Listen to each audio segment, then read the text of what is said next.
Looks like they'll make I got more water. If I do, I'll. Oh.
All right. Call the meeting to order. Welcome everybody back. It seems like I haven't been gone too long since I saw you today. But anyway, first item is the approval of the agenda. I make a motion we approve the agenda. Second. Oh. Okay. Well, actually, item C is the same. We've just changed the terminology for it, right? It's going to now be YMCA agreement. Right. It's something Item C has been changed to YMCA agreement where it was economic development, but I didn't see that as being critical. You see it as being critical? I think we have to amend the agenda. Okay. All right. Well, with that amendment, Right. I approve, yes. Let's, we have a motion and a second. All in favor? Thank you. All right. I knew I couldn't get through without messing something up. All right. First item is finance, Zebulon water and sewer performance. Joe, you gonna run that one? Now, I'm going to just give a broad overview of all three topics for tonight. So the first is, in fact, the pro forma, which is the water agreement, for lack of a better word, with the city of Raleigh. Zebulon is one of two communities left to pay off its debt. At the 2020 retreat, the staff presented the board with some options to pay that debt off early. Got direction to make a letter of intent to the city of Raleigh. We have since received a response back from the city of Raleigh, and so we're going to share that with you tonight for your consideration. Second item is has to do with your comprehensive plan. So this comprehensive plan was adopted in 2008, so it's out of date, but also it was adopted before you had a strategic plan. And so that means there's a lot of things in here that maybe are well-intentioned, but maybe don't apply necessarily to the town of Zebulon.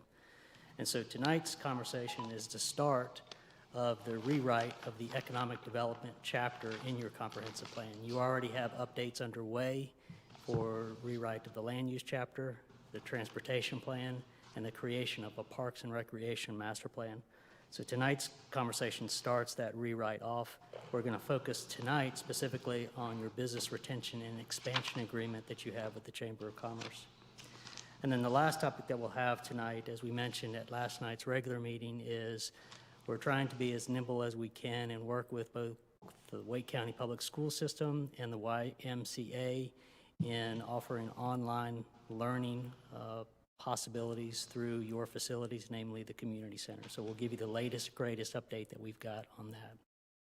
And with that, on the pro forma, I will recognize Finance Director Bobby Fitz of the staff.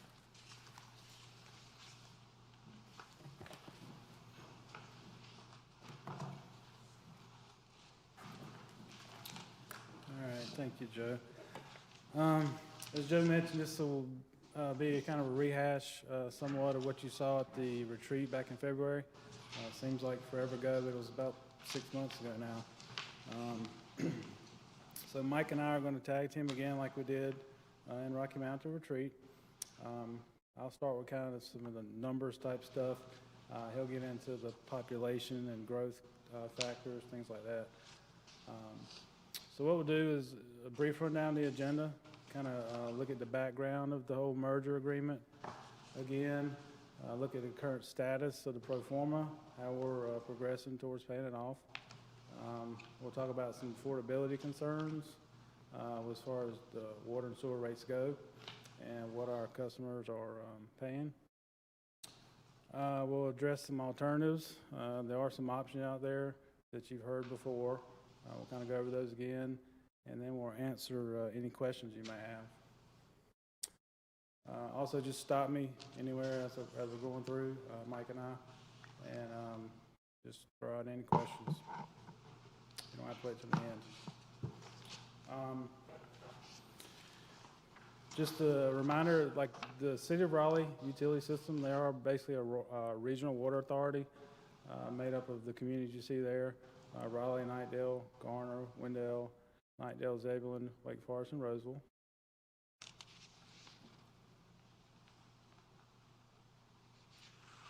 When we entered into this utility merger back in 2006, there were a list of goals that we were trying to accomplish in entering this merger. We wanted a long-term, reliable water and sewer services we could provide and continue to grow at the same time. Our prior system wasn't really adequate enough for growth.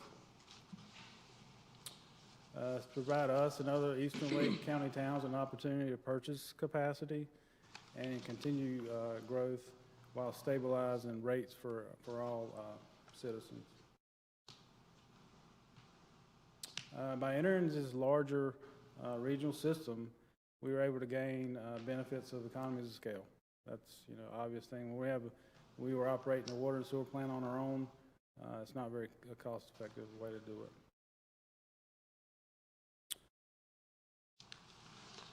There was a common merger agreement framework. We were one of the last groups to merge. Garner, Wake Forest were like the first ones, in Knightdale, and then the other, Wendell and us were, I believe, last. So basically, it's the same kind of framework for all communities. Obviously, there were different capital improvement projects for each community, and different rates and things like that. So the objective to pay off this merger agreement was basically collecting development fees from growth, and they would fund the merger. As far as costs of the merger, there's administrative costs. As I mentioned, capital projects such as plant upgrades, water line replacements, things like that. And I'll mention here in a minute, Beaver Dam outfall, which opened up a lot of growth opportunity to the north and east. And then the ability to purchase capacity through their allocation, City of Raleigh's allocation. Also rolled into this was prior utility-related debt.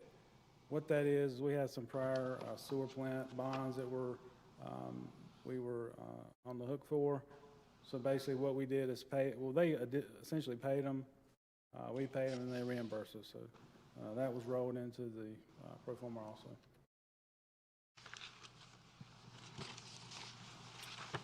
When creating this model, revenues were estimated based upon growth projections. We worked with the planning department and put what best guess estimates were on projected growth. And you'll hear in a minute how, with the economy and everything, things didn't work out as planned, which put us behind the curve. The original length of the merger window, or the time expected to recover the costs of the merger, was 15 years. It was supposed to be completed in 2021, and then due to all numerous factors, we did a merger amendment. I think it was in 11, and returned some little capacity and extended it 3 years. The way that the payoff is kind of figured up, there's a very elaborate model It basically rolls in all revenues, whether they be development revenues, user revenues, like user charges every month, things like that, and all the expenditures such as capital improvement costs, things like that. A point that I'll address in a minute, the rate differential also goes to pay that off in addition to development fees. Some towns, us being one, use the rate increase and fee increases to manage the length of the payoff.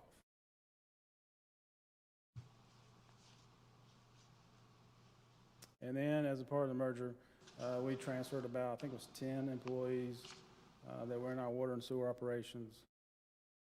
They basically became Cedar Raleigh employees.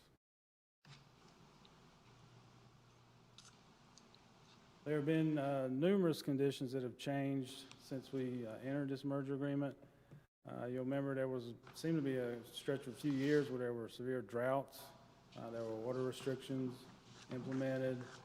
Therefore, capacity was reduced per capita demand, and therefore revenues were down across the whole utility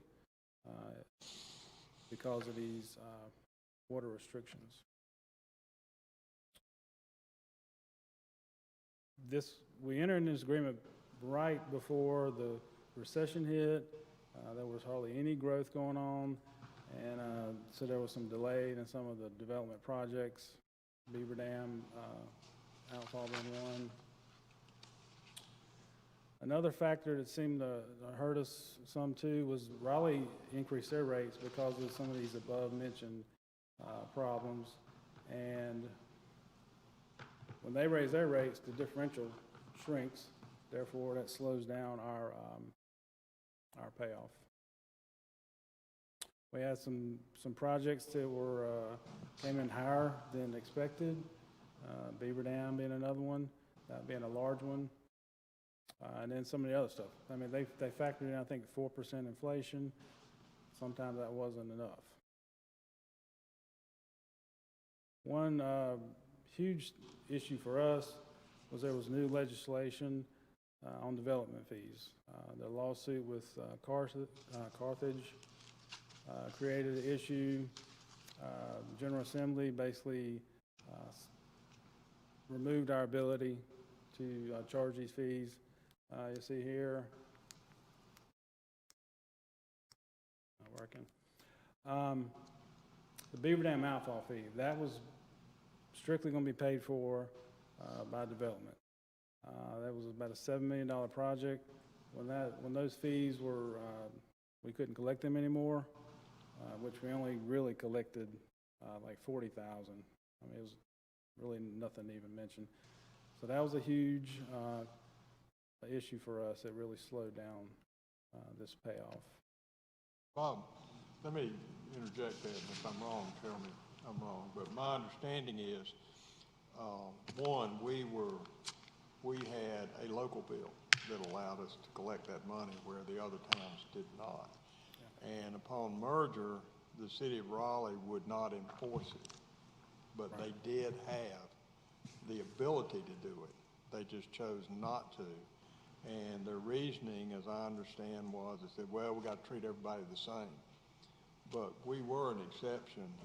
I'm really sore on this subject. That's why I want to be sure that the board understands the whole thing, because I think we really took it on the chin inappropriately. So, but I want to be sure that everybody understood what really happened there. Yeah, and let me add one more thing. We went back to McCready and tried to get him to come back and help us with enforcement of the local bill. And he said, no, I'm through, I'm done, that's it. So Darren actually carried that request to him. So, and by the way, he was the legislator that introduced the bill that muddied the water on all this. Anyway, I'll shut up, but I wanted to be sure that that was out there. Yeah, we inquired with them about doing that, and they basically, they didn't feel like they could back it up. Basically, it was a fee of ours, but they didn't feel like they could justify it should it come to litigation, so they weren't comfortable doing it. All right, as I mentioned before, the other communities merged before we did. They started before we did and completed before we did. Garner being the first one in FY 2009. Rosal was a shorter window. They started after Garner and completed pretty quick in 2014. Wake Forest in 2015. Nightdale about a year and a half or 2 years ago. Wendell was projected about like us in about a year or two, but they are looking like they're going to be closing out here October 1st of this year. They're returning some capacity, and there was some Wendell Falls money that they were holding. They're going to go ahead and send that in to close this thing out. As things stand now, which we'll talk about in a minute, we're with some assumptions of doing 300 single-family dwellings per year. We could possibly finish in about mid to late FY22, let's say maybe January to March of 22. But those assumptions may be a little aggressive. I'm sorry. Mike will talk about that in a minute. But that's what the assumptions that you see here of 300 per year. We're not really, it's early in this year, but we're not really on track to hit that right now.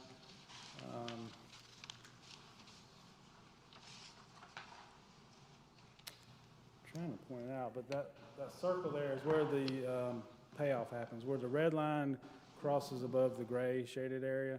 That's when the available revenues exceed expenditures. So that, like I said, is about mid FY22.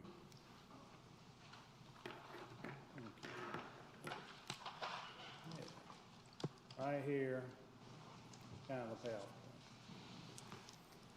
Maybe hard to see. I tried to make it bigger, but these lines, it says like FY21. That's like basically June 30th of 21.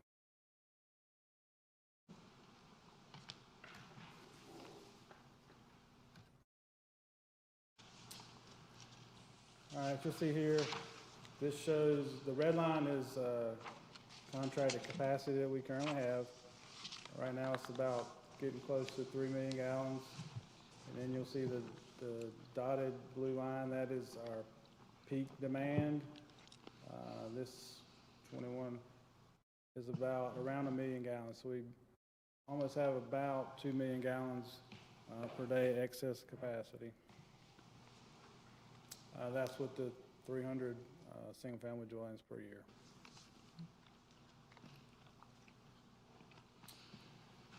All right, this is kind of like a build, comparison of builds for our citizens and Raleigh. This is a 7,000 gallon per month average bill, which is their current system average, which includes commercial and residential. You'll see here for FY21, a 7,000 gallon bill in Zebulon would be $201, and Raleigh would be $97. Probably a more important comparison, though, is the residential. The average residential usage in the system is about 3,100 gallons. You see here, this current year, the average bill at 3,100 gallons in Zebulon is $114, while in Raleigh, the same amount of water is $44.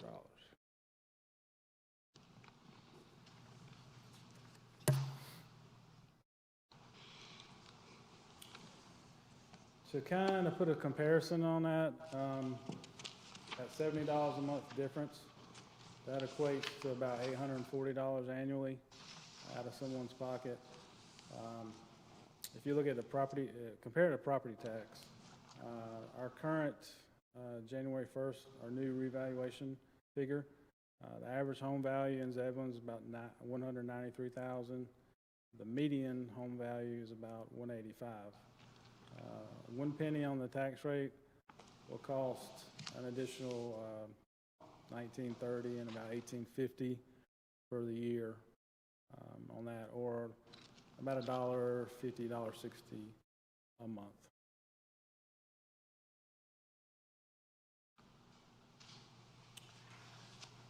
This is the same map you've seen before. It's kind of a measure of economic distress throughout Wake County.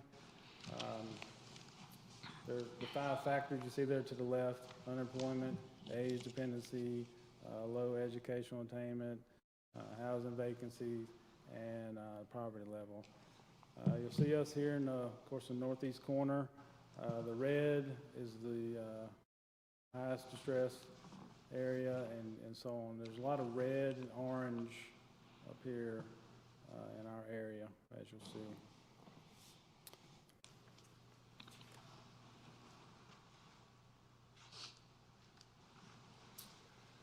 Another way to kind of assess the burden of the bill on our citizens, this is from Raleigh. This is the number of cutoffs.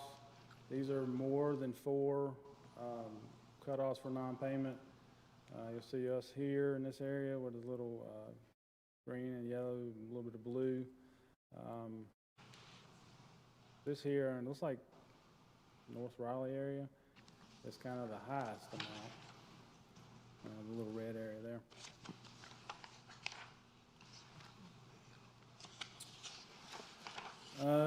This is an estimated percent of citizens who might be exceeding the EPA affordability criteria. We're not the worst here at 1.82% of our population. Window's a little bit more, but we're a decent amount more than the rest of the service area.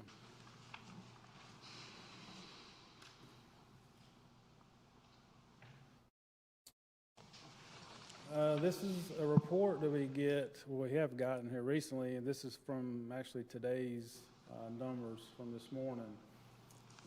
This shows the communities here on the far left column.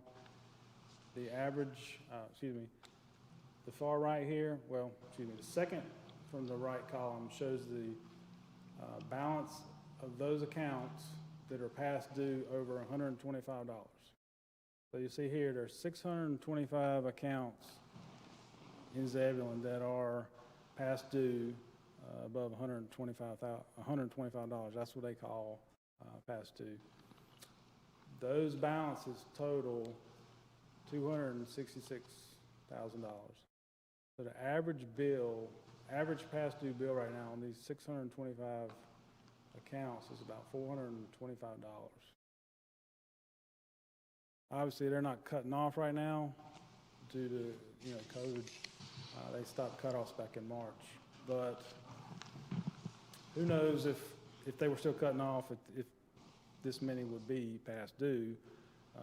But that's. Have you heard anything from them on what the grace period's going to be? Are they going to give them 6 months to catch up, or?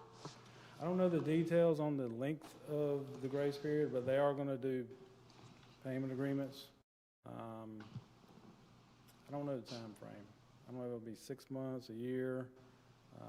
But once that happens, I think they're going to be, they're going to hold them pretty strict to the plan. If they don't follow through on their payment plan, they'll be cut off.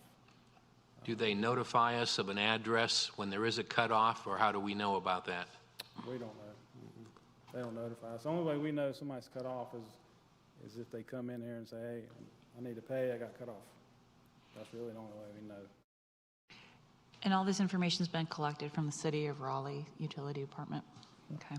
And so from this chart, what I'm to understand is that we've got over 1/5 of our population has delinquent water bills right now? Right.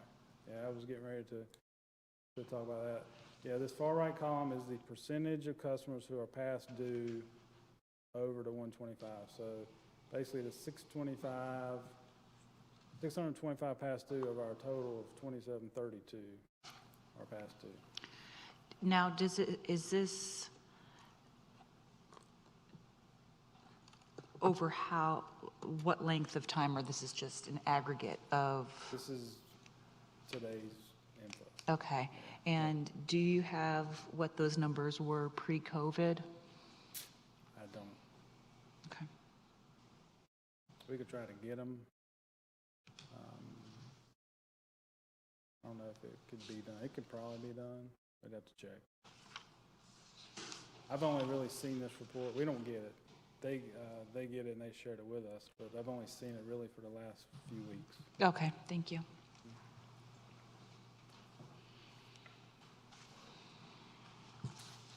All right, I'll turn it over to Mike.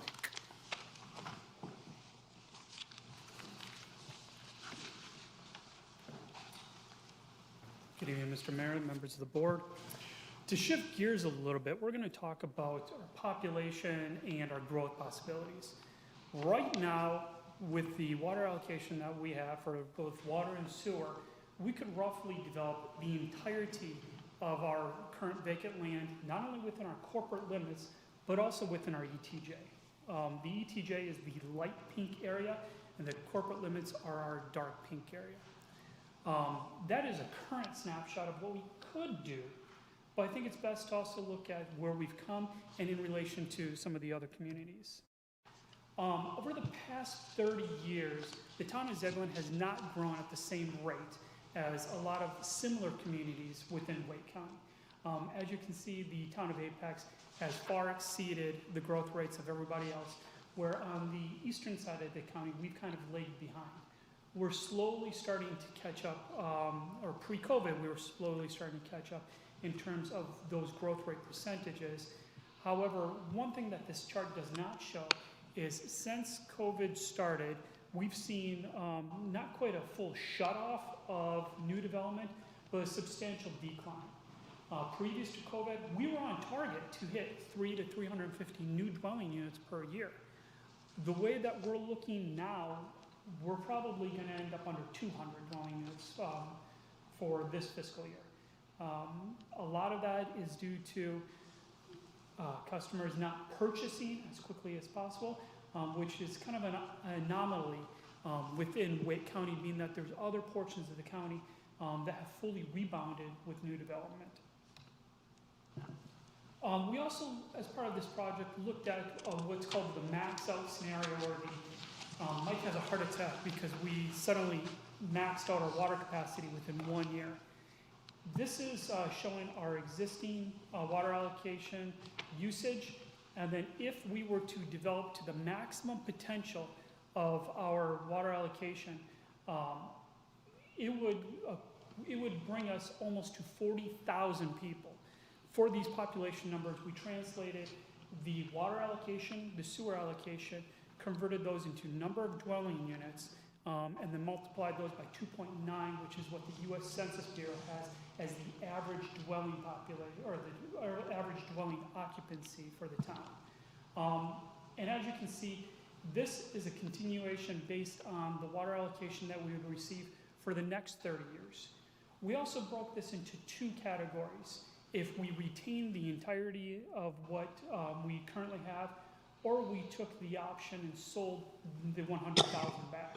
And as you can see here, the gap between the keep and the sell back numbers is very minimal. But how does that compare to growth percentages? When we look at it at a 3, 6, 9% compound growth rate for the next 30 years, you can see that we would have to grow at 9% in order to max out our water capacity right around year 27. And that's where we would max out. The difference between the keep and the sell back is 3.5 months. Say that again.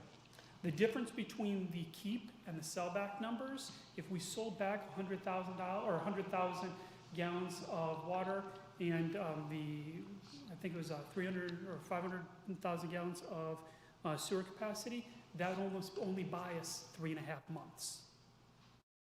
If we continue to max out at that 9% population.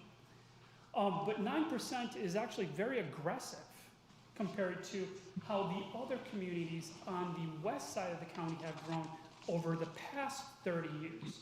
You can see the same growth rate curves, starting with population that we currently have for Zebulon at the beginning of year one, compared to what Apex, Wake Forest, Holly Springs, Fuquay Marina, and Morrisville started at 30 years ago. You can see for a while, Apex was growing at a greater than 9% compound annual, but then they started tapering off. Nobody else was able to obtain that. In fact, the majority of them were around 7.5% growth rate. Is that what Wake Forest was? I'm sorry? Is that what Wake Forest was? Yes. And let's also bring in what the water allocation would be, or the water and sewer allocation would be for these two. As you can see, based on our growth projections of the 3, 6, and 9, as well as the past 30 years of growth rates for comparable communities on the west side of the county, none of them would have exceeded the water allocation available based on those population increases. And once again, this right here is the difference if we were able to grow at 9%, which right now we'll be lucky if we break 3%, given this particular. Yes, we will rebound, there's no question about that, but the reality of growing at a 9% rate is it's just not a tangible option at this point in time. But what does this look like geographically? If we were to grow, well, let me back up.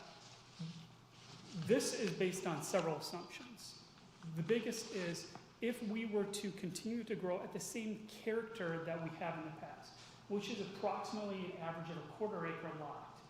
If we were able to grow to accommodate that level of population at 3%, that total population in 2050 would take up about 3,500 acres. At 6%, it'd be 8,400 acres. At 9%, it'd be 25,000 acres.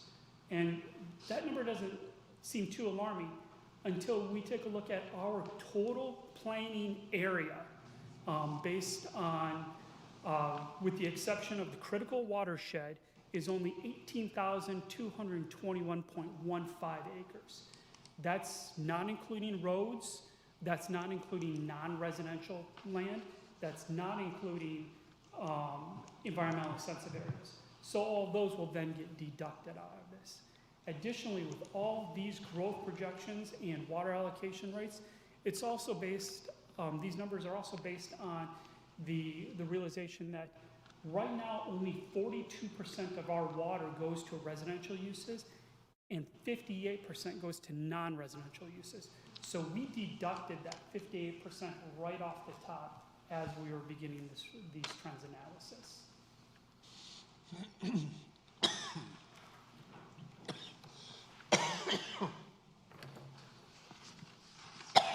Excuse me. I had one question for you. I'm sorry. I was preoccupied with trying to cough.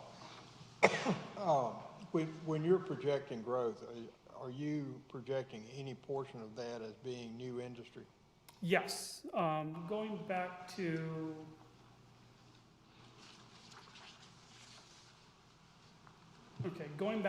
these numbers, when we ran this population, this max out scenario, this is only based on 42% of the available water and sewer capacity. The other 58% we dedicated towards non-residential uses.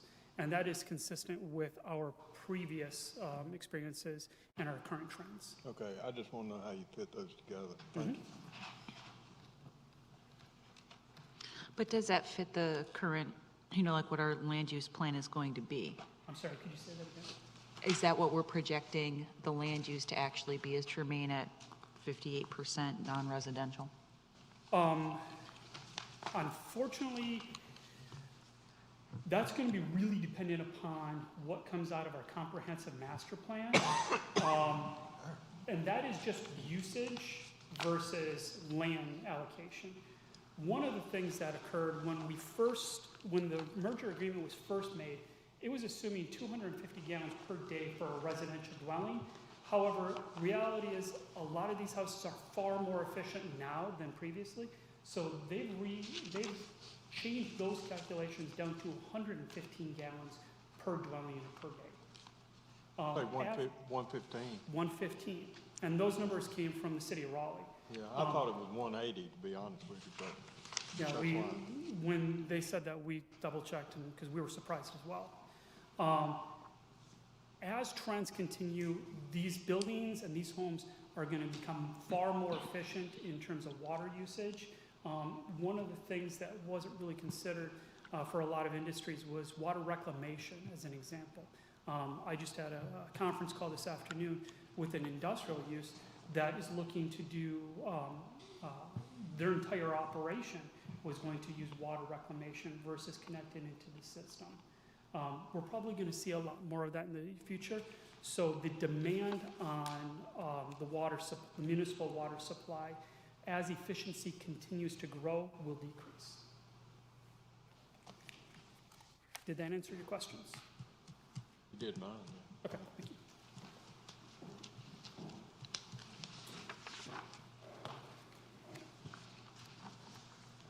All right, so you may remember back in February, we showed you a similar slide of this. At that point, there were 4 options that were on the table for like a June 30th payoff. Now we're looking at maybe a October 1st payoff date, and there are 3 options. One of them being from the city of Raleigh to return some capacity. 390,000 gallons of wastewater at about $8.62 a gallon. That's actual construction cost, which equates to about $3.4 million, and 100,000 gallons of water at $4.44 a gallon, or about $444,000. And then that will require us sending a $500,000 cash payment. These are fees that were collected before we could stop collecting, that we have been holding on to. So that'll send over that cash at that point. Second option is continue as is, with the current assumption of 300 single-family dwellings per year. As Mike said, we may not hit that, so payoff may get pushed back a year, 2 years maybe. Then the third option, you'll see that basically taking general fund money to pay it off. This was something discussed. Eric did research to see if it was possible, and it is.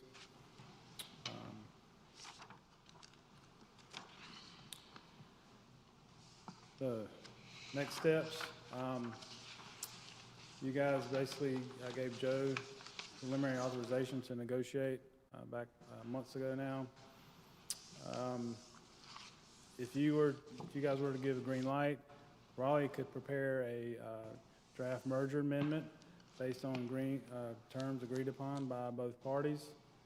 This would be presented to the Raleigh City Council for their approval. Drafting the amendment would take about 2 weeks to do. Then at that point, we would shoot for like October 1st closeout date. There's about 90 days required. Once that's started, there's got to be public notice made of rate changes to all the citizens on that. And then their utility billing system takes about 90 days to run the testing and everything to make sure the rates are correct.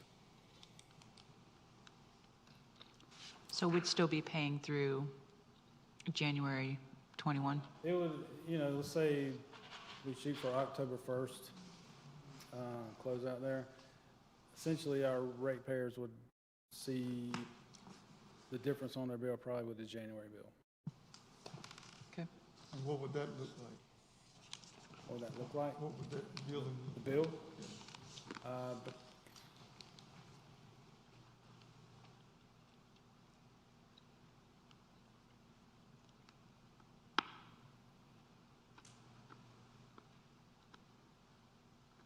somebody was paying for average bill, that's $114 now, would become 44.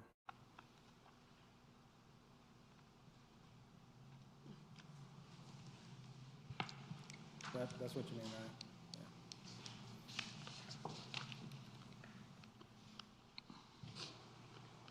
Weren't there two options presented by the city of Raleigh? Back then there was, yeah, for June, well, the goal at that point was to close it out like June 30th. There were some other, but selling more capacity back. And not without- giving them the $500,000. Right. So that's not still on the table? Who pulled it? Raleigh pulled it? Yeah. Really?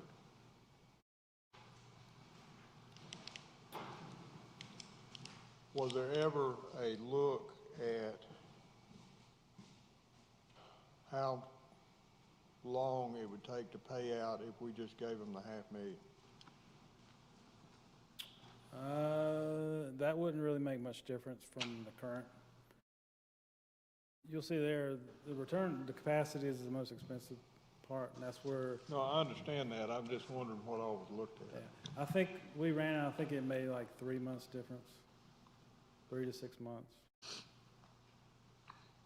And I know that they turned down the buyback at these rates except during the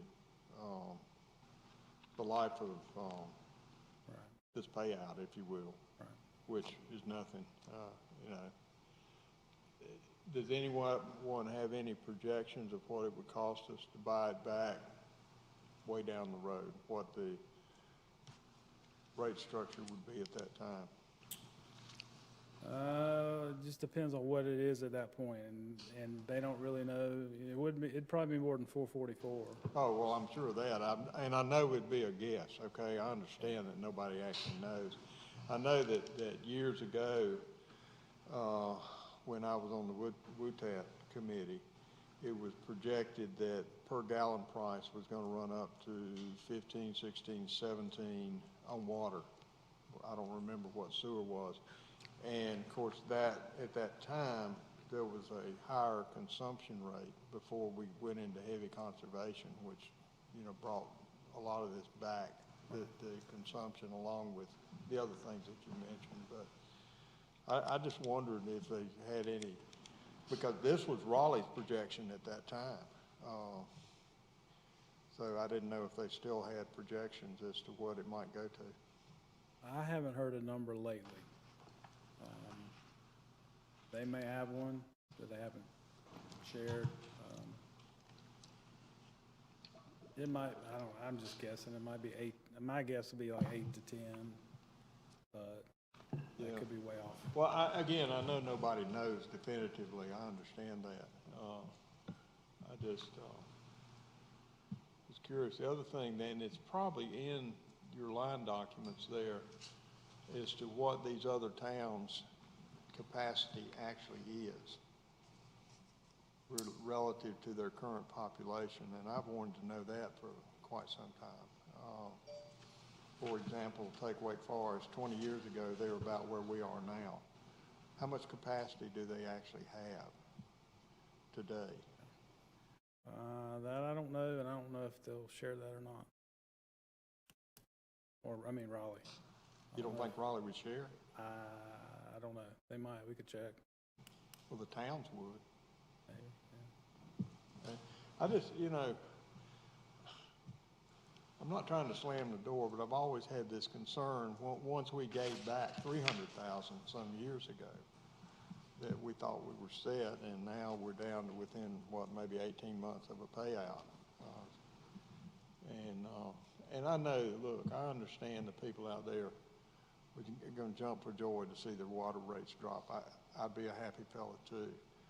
But I'm trying to, look out into the future. Now, I think these are some good projection numbers, and I personally want some time to digest them, and not give a knee jerk on it. But I'd just be real curious as to what capacity these other towns have, considering their current populations.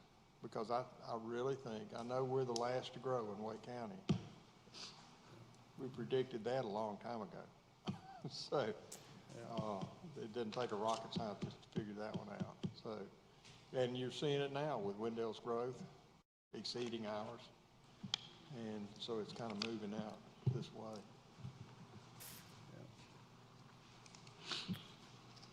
So, kind of coming back to this slide, do you have enough, it sounds like we don't quite have enough information to select an option. But the third option is really kind of off the table because it wouldn't be possible based on our current fund balance policy to basically draw down $5.5 million of it to pay this off. Does anybody else have any other questions or concerns on these options that are on the table?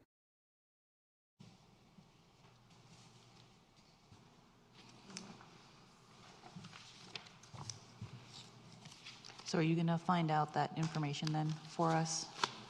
We can try. Okay, great.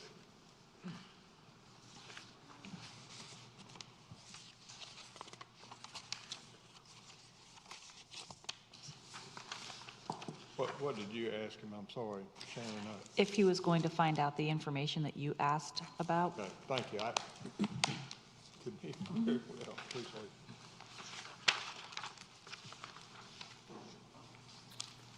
Any other questions?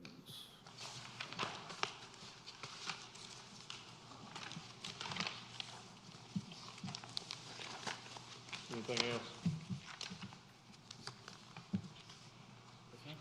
Okay. All right. Thank you, Bob and Mike. Appreciate it.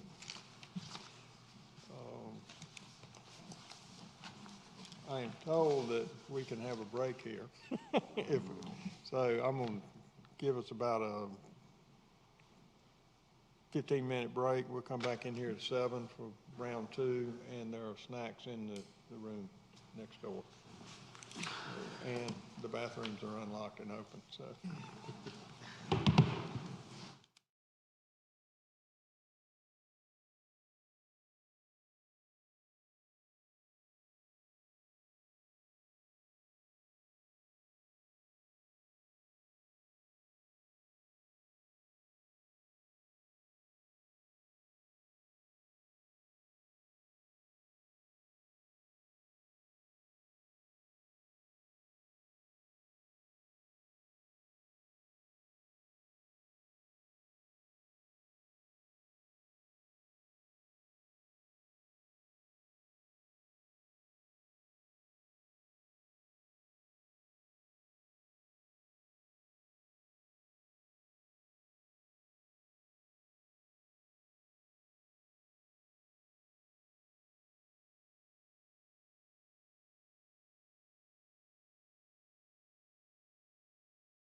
not cost them an arm and a leg to park, and you're not spending an hour of babysitting time on the road. Okay, folks, we'll So, call it back together and we'll go into planning. Let me just make sure my team's all here before I start. Well, we can adjourn if you want to. I'm sorry? We can adjourn if you want. No, I'd like to get this taken care of. I appreciate the offer. I thought you might. Yeah. Okay, Mr. Mayor, members of the board, the second of the two presentations and discussions tonight, as Joe mentioned, deals with the economic and community development chapter of our comprehensive master plan. As Joe noted, we do have a chapter. However, in the process where we're creating the new plan, we're really going to dive into the understanding of what we have available in terms of resources with staffing and partnerships, as well as really examining where do we want to go with this. And I say with our team, because one of the things is right now we do not have an economic development department. And realistically, we don't want one at this moment in time because, one, we work in a collaborative effort between myself, Sheila, along with the Parks and Recreation Department, as well as Denise Nell, the president of the Chamber of Commerce. We work collaboratively and reach out to other partners within the region, namely in keeping with one of the provisions which I'll touch on here in a moment that has to do with our 2030 strategic plan. As I noted, our team members, myself, Sheila, and Denise, as part of the process for preparing for this presentation, we also reached out to some of the other partners that we've worked with in various capacities over the past year or so. This includes Bruce Naglin, who is the Community and Economic Development Planner for the North Carolina Department of Commerce. He specializes in working with communities such as ours and helps folks in the early stages before they get to like the Main Street program or the downtown program. We also reached out to Albert Awang, who is the Economic Development Manager for Wake County Economic Development. You may recall he was here as part of a presentation that our committee put together earlier this year as part of the budget process. But we reached out to them, was able to receive feedback and suggestions and ideas and guidance. We also touched on some of the stuff that we received from the Greater Raleigh Convention and Visitors Bureau, also known as Visit Raleigh. Also in preparation for this, as with everything that we do with economic development, as well as a lot of the town staff, we made sure that everything was foundationed based on the principles and guidance of the 2030 strategic plan, as well as going back to our kind of directions of public investment, private incentive, and then marketing through partnerships. As I had noted, we work collaboratively with others. The Growing Smart goal in the 2030 strategic plan specifically states that we are to pursue economic development opportunities with community partners. Part of this is working with the Chamber of Commerce, specifically through the Business Retention and Expansion Program, which is going to be what we're going to be discussing the majority of later tonight. But before we get into those details, I'm going to turn it over to Sheila Long, our Parks and Recreation Director, to talk about the SWOT analysis that we went through.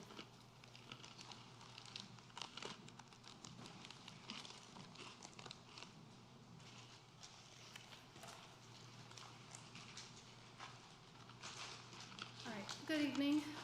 Just wanted to take a few moments to take a look at our SWOT analysis. So our strengths, our weaknesses, our opportunities and threats. And this is a process that we wanted to do in order to really understand our market presence, as well as kind of refine what our implementation plan is for this fiscal year and continuing to look at future years.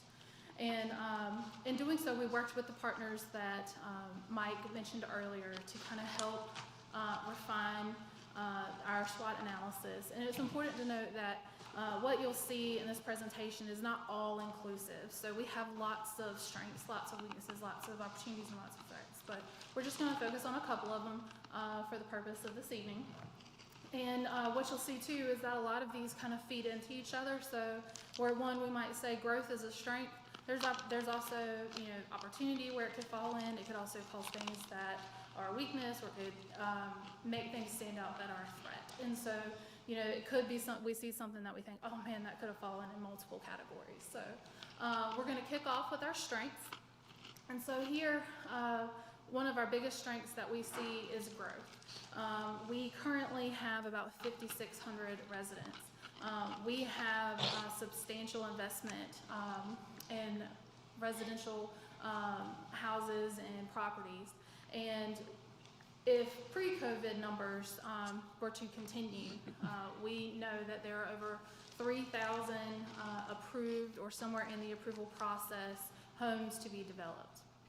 That equates to be about 9,600 additional residents. So pre-COVID, that would have tripled your population in about 5 to 7 years.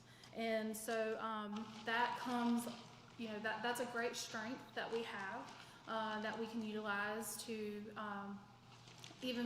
or to activate our economic development even further. And it's also something that can be used to attract additional businesses and industry. Something else also that works in our favor is having competitive property costs. A while back you had a presentation where you heard some examples of where the property costs here in Zebulon are significantly lower when compared to Western Wake. In some cases it can be to a third to a fifth of the cost of property in Western Wake. A great example of this would be Old Raleigh Distillery, and we'll talk about that organization a little bit more throughout this evening. But what drew him to Zebulon, he had been looking for a while. I think he told me he had been looking for about a year for a location. And he happened across a building in our downtown that really hadn't been marketed. It wasn't on any of the major listings, but he just happened across something browsing on the internet and found the Pope building, which he's currently renovating and will be opening very soon.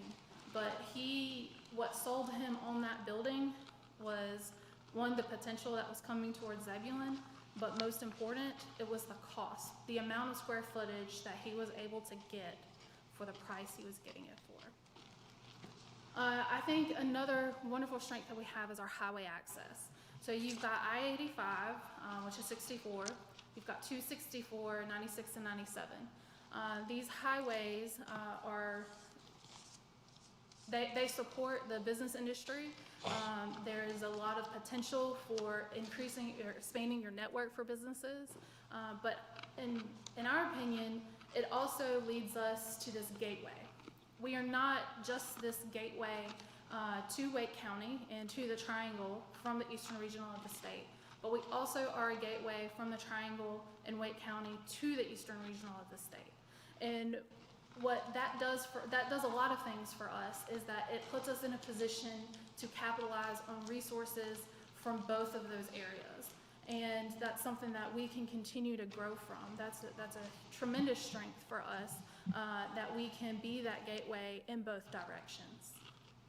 I believe recreation emphasis naturally, I think, is a strength, but for our community, that has been historically a strength for you. It is abnormal and it is very unique, and I think it's wonderful that this community has invested so much in recreation over the years that for a community our size, it is not typical for you to have 6 parks and a community center. And so that emphasis is something that attracts people that are seeking that quality of life, and businesses that want to provide a place for people to work that they also want to live and play. It's important to take a look at your weaknesses. And so this is an area that we recognize, or a couple of areas that we recognize that we can, we struggle a little bit and we can improve upon. And some of that is our use of resources for new businesses. So as we mentioned, our strength is we're that gateway. But with that gateway, we mentioned those resources that are available in the Eastern region as well as in Wake County. And we can probably do a better job of pulling some of those resources together and making sure that the community is aware of those. You've got a great resource that's not quite started yet, but it's coming to Eastern Wake County, and that's the new facility that Wake Tech is bringing to Eastern Wake. And so that's another wonderful resource. And I think what that will help with is, you know, we have this weakness of access to trained workforce. And so having the resources available to these businesses to begin to train these workforce and to connect these individuals that are being trained to businesses that need them will be important. We've talked a lot about the condition of our downtown property. And as we seek to pursue our focus area of having a vibrant downtown, the condition of our downtown properties is a weakness for us. They require a lot of work to be brought up to code and to be useful for business owners and even to investors so that they can have a successful business. And so this is an area that we'll have to be aware of and take care to monitor as well. We also lack tourism opportunities, and I think this is a piece where to really understand what tourism is, for the most part, you're not considered a tourist unless you've traveled more than 50 miles. And so for the most part, outside of the traffic we have coming down the highway, we don't have people coming that would fall in the realm of tourism in that more than 50 miles. And what we're looking for is the potential for overnight stays here, the potential for lodging opportunities. So that could be hotels, that could be Airbnbs, you know, your VRBOs, that type of thing. This could also fall in that realm of activating 5-county stadium. That's something that we've talked about in our strategic plan. We've talked a lot about over the last year. But I think that's a piece that would fall in this limited tourism opportunities. Branding and marketing. So as a community, this is something that we've recognized, and you have funded for us to move forward with a branding strategy. And so being able for our town to have a brand, that will help us in creating that brand and how we communicate who we are and why you should come to Zebulon and why your business can be successful in Zebulon. So these are pieces that we recognize as a challenge for us, and we'll continue to work towards that. And I think that it's important to also note that there's a lack of infrastructure, and that falls in several realms. That can be some utilities that some industries are looking for. That could be broadband. That could be some of the road network that you're looking for as well. But there are a variety of things that could fall into this lack of infrastructure.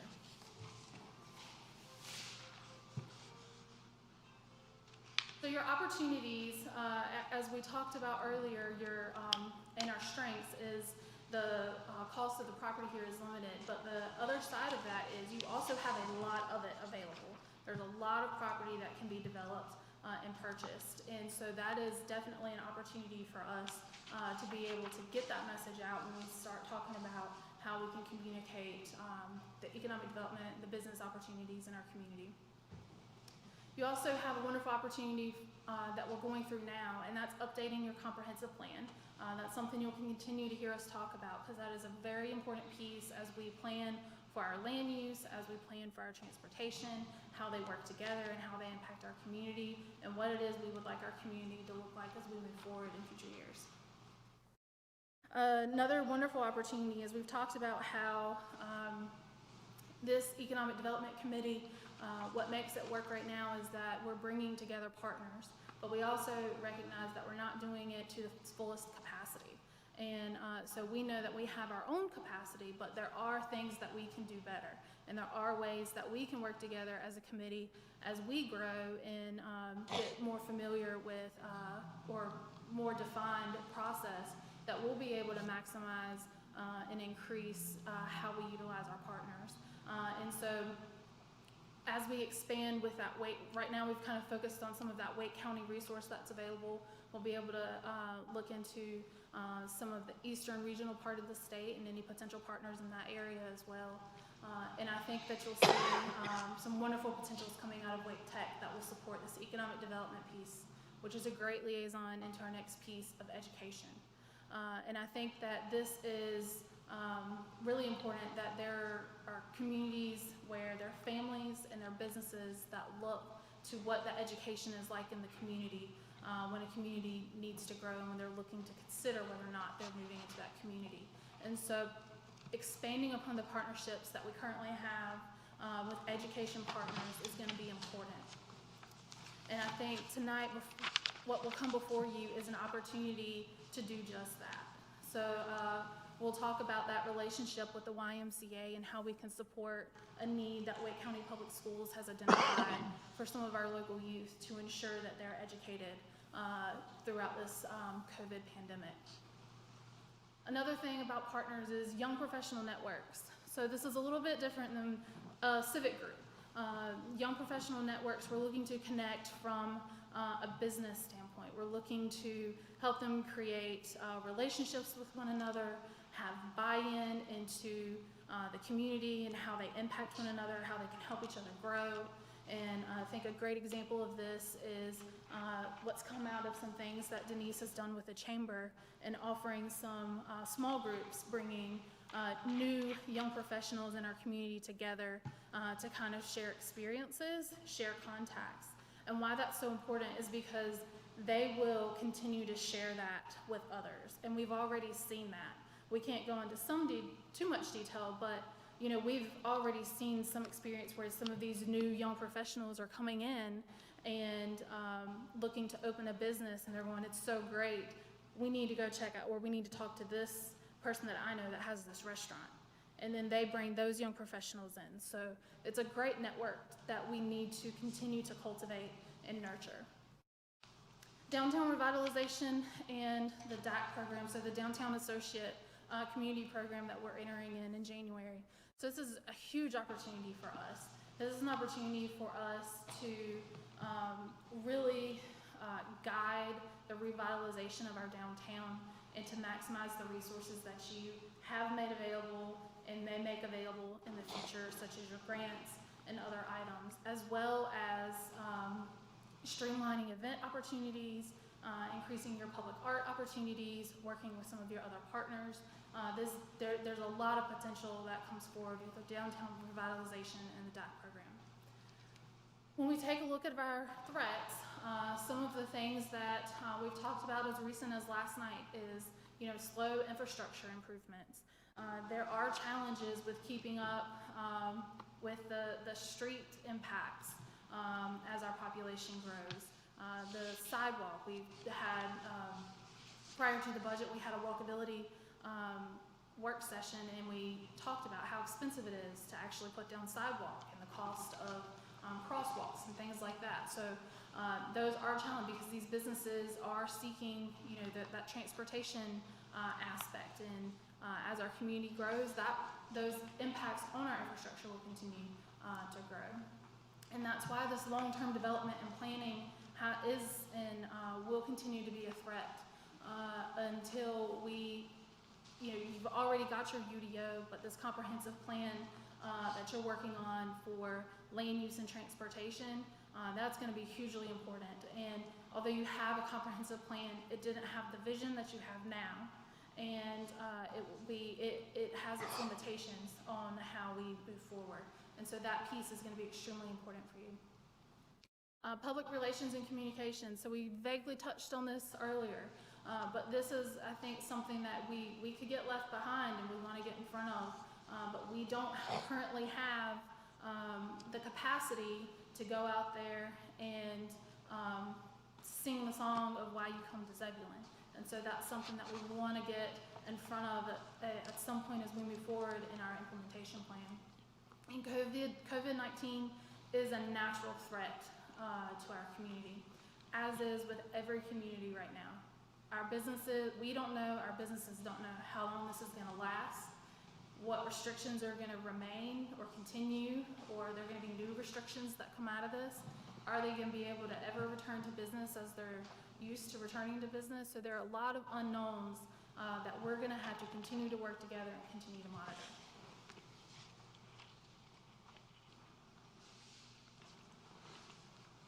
So we also wanted to take a look at what our market position is.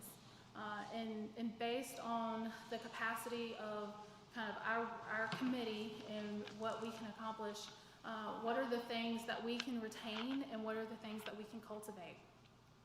Things that we can retain and cultivate are very naturally existing industry, small-scale manufacturing, existing retail and restaurants.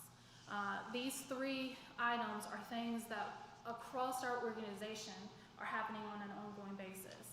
Not only the planning department, but your fire department, the police department, at times the Parks and Rec department, and definitely your chamber as well.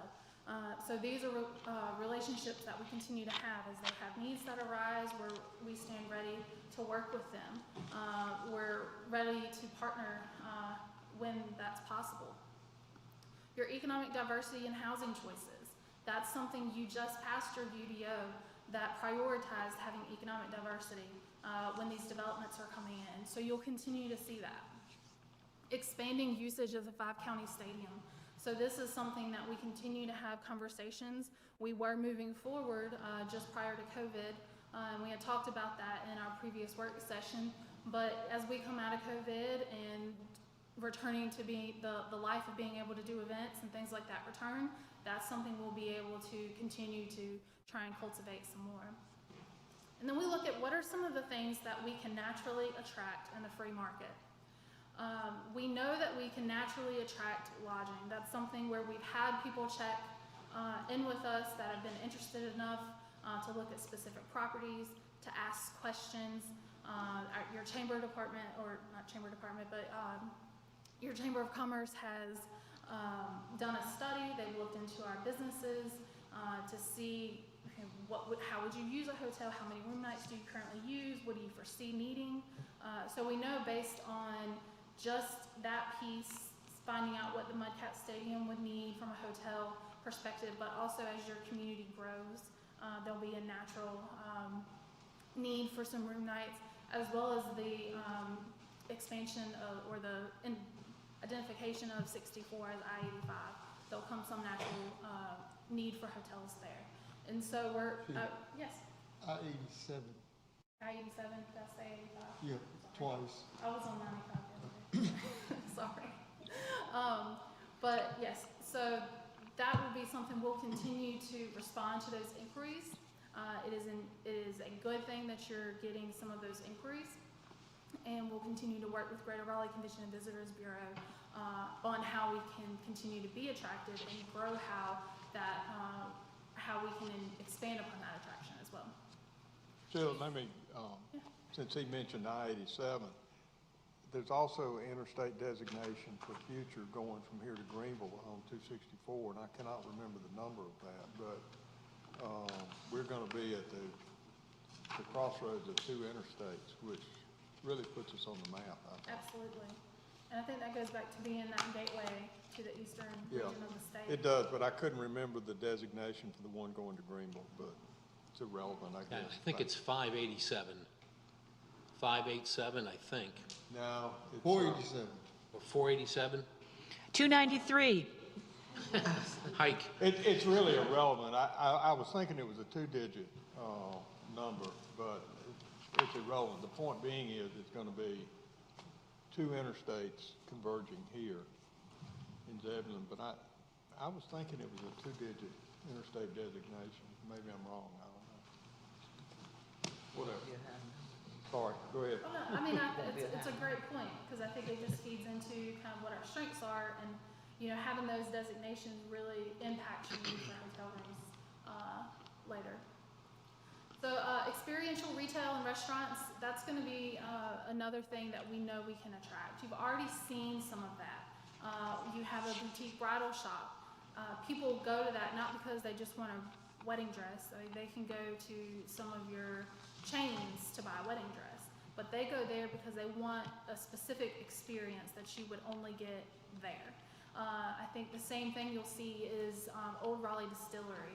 That's an experiential piece.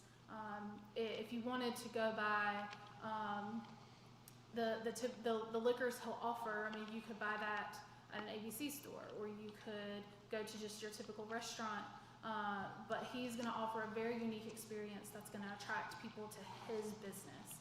I think you'll see the same thing as Zebulon Pottery opens. That's something people are going to for an experience. They're not going there just to buy his pottery or buy some of the artwork that is there. You may have some that do, but most are going for the experience of actually interacting with the artist personally.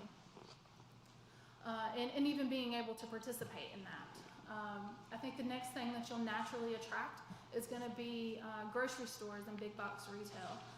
As your community grows and we continue to grow our population, there'll be a natural need for additional grocery stores and some of that big box retail as well.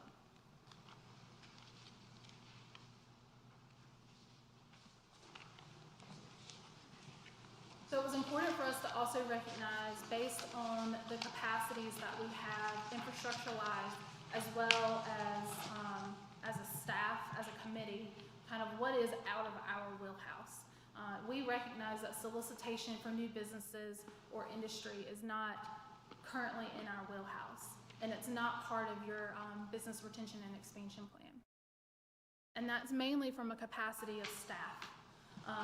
Not having someone dedicated to the solicitation of new businesses, that just makes this very challenging, and that can be time consuming and at times unrewarding. So it's not necessarily based on the resources we have available. It's not going to give you the most return on your investment. And we'll hear a little bit more about that with your BRE process. As far as large corporate headquarters, large business complexes, you're going to see some challenges with the amount of space and property that they're looking for, as well as the infrastructure that they're looking for.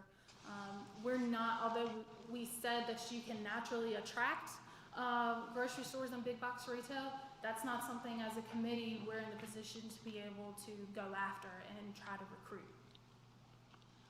Amusement parks or adventure parks, you don't have the land to offer something like this or to try and attract something like this. As much as I don't like to hear that, because I love an amusement park, it's just not in our wheelhouse. Neither will a regional mall be. But with that said, of what's not in our wheelhouse, it's important to know this. If, I think, Larry, we've talked about a bike shop from time to time. I think that's an important thing. It's not that when we say we don't solicit new business, it means we can't just go out and find you a bike shop. But what we can do is if someone brings us a bike shop or someone expresses interest in it, we can work with that individual to connect with whoever it is that they're looking to connect with, to find out if Zebulon is a realistic place for them to be successful. And so that's what the capacity of our current Economic Development Committee is.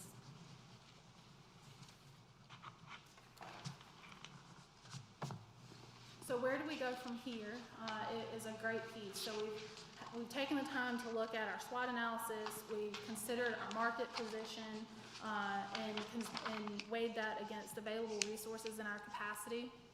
And so this is a great time to start talking about our implementation plan. So our implementation plan, we will pull back into our focus areas of the strategic plan. So every task, every tool that you'll see is tied to implementing our strategic plan. And what's important about this page is that you'll see economic development is not one thing. It's not, if I just do this, then we're gonna have a great economic development program. It's a variety of things. And it's gonna take, it will always take a team approach to make this happen. But there are things that we have in our toolbox that we're currently doing, and that's what you see on this implementation plan for this fiscal year. And this will be something, as we grow and resources are available and our capacity grows, additional things can be added to this plan. But some of the things that you see here are some of the facade grants and the streetscape grants. You see your branding that you approved for this year. You'll also see your comprehensive plan, because that's hugely important for you as we move forward in economic development. Also, that we're responsive in that recruitment, kind of that example of the bike shop we had earlier. That we will always stand ready to respond to any inquiries for business coming to Zebulon. And I think this is a great segue to talk about how the business retention and expansion plan is one of the tools, it's a part of this implementation plan. And so it is a tool that we use just like all of the other tools. And so this is a great time to segue and introduce Denise Nowell with the Chamber of Commerce. Thank you, Sheila. Thank you, Mike. And we have had a lot of opportunity to work together as a committee, and it's been good just to see that not only do we need this committee, but this committee can actually be nimble and also be very proactive as well as responsive. So you created your Vision 2030 strategic plan for the purpose of developing a vibrant downtown, maintaining your small town charm, and growing smart. Once adopted, you began the work of implementing and outlining goals to accomplish your plan. You partnered with the Chamber to do the economic development work of that strategic plan. Partnering with the Chamber makes sense because we exist to drive commerce. It saves the town some money because we're able to absorb some of the overhead and share some of the costs for doing things that align with both of our missions. Not paying the Chamber to do work that we're already doing, rather joining forces so that we can all get more done and so that we all leverage our individual strengths. Our work together impacts all three of your strategic strategies. And so at your next board retreat, we brought you Liz Parham, the director of North Carolina Main Street. We brought you Lauren Gold from the Greater Raleigh Convention and Visitors Bureau.